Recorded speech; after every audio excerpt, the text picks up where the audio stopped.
Event was great and everything just went wonderfully, and the music was fun, and I just saw a lot of people having fun, and I think a lot of those people are going to be back next year, and that's probably the biggest measure of success. Another measure is, of course, we made some cash. We made some cash which we can put to good use now. You know, we're really building layer on layer, program upon program. When we started, we went to the hospital we knew best, Tyler's Hospital, and we started doing work there. We place a clinical psychologist in the pediatric oncology ward. So she goes bedside to do bedside counseling, organizing mothers groups, so working both with patients and their parents. The Shine On Counseling and Support Program continues to be one of our hallmark programs. How many kids are we seeing in a month with our programs? How many parents are we helping?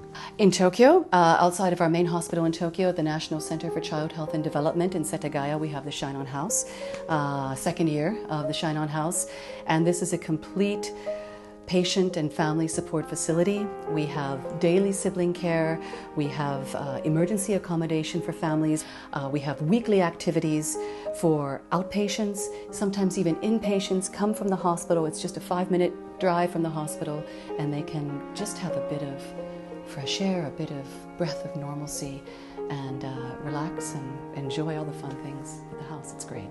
Everybody should see it.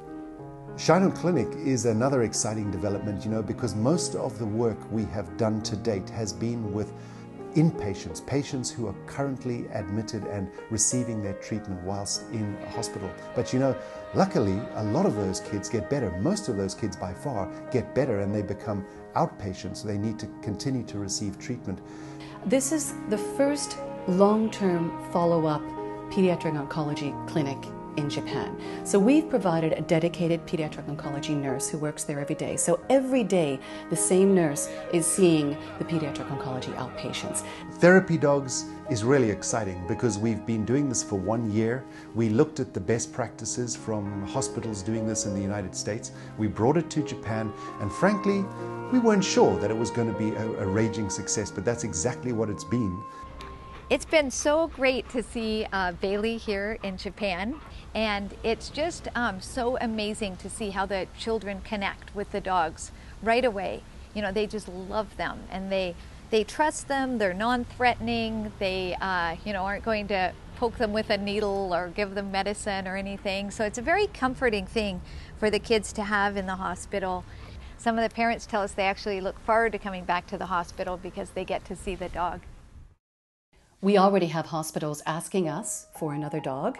And you know, the therapy dog program is something that takes a lot of preparation. This is a 1.5 years minimum of training for a dog and choosing a dog and everything to get the right dog to go into a hospital. So already starting on planning for the next one. I took a little while to get my head around Beads of Courage. It took a lot of study on our part to learn exactly the way it's been implemented in the United States and the rapid expansion it's enjoyed there. And then when you see it working with the kids, it all comes to life. I think everybody has the same reaction at first. They say, oh, that's nice. Oh, those beads are pretty. But then as soon as you talk to the kids, or as soon as you talk to the caregivers, the nurses, you realize, oh, this isn't just about pretty and nice beads. The kids will say, well, yeah, you see, this bead is from when I had to go to the ICU. This is a bead of courage. Every time a child gets a medical treatment, they get a bead. This one's for a spinal injection, surgery, hair loss. This one's for entering intensive care, catheter insertion, blood transfusion, dialysis, bone marrow transplant. All my trips to chemo. These are my beads of courage, and they help me take the next step. They help the children own their story. They help the children make sense of the experience they're going through in a very tangible way. It gives them a tool to explain to themselves and the world, and adults and medical professionals, their brothers and sisters, to everybody. Yeah, this is what I'm doing, and it's not so nice, but you know what? I'm really strong. I'm really cool. やはり語るということは、自分で自分のことを一つはまず確認するということですよね。で、自分はこういうことを今までしてきたんだということを語る、人に語るということで、そのことを自分でしっかりと認識をするということができる。それからもう一つはその誰かに語るだから相手があるわけで、自分以外の誰かにそういうことをしゃべるということ、そのことによっても心理的効果が得られると思います。そのビーズにその渡す方もね、この1個のビーズにその思いを込めて渡さないとダメですよね。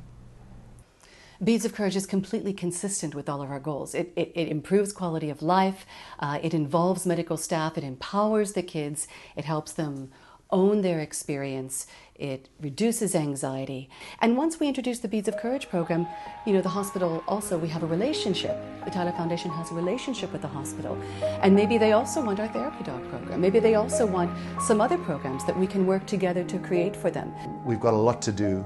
You know, 5 years into this project, we are represented in 5 or 6 hospitals in Japan now. And there are at least 70 or 80 institutions we could be in. We thought it was just going to be Tokyo. I think really when we started, we thought, you know, if we can just make a difference here in Tokyo, Tyler will be happy. We've done him proud, and we've done Japan proud. We've given back. We've thanked them for all we received. But that's not enough. The momentum is too strong. I think the future is all of Japan.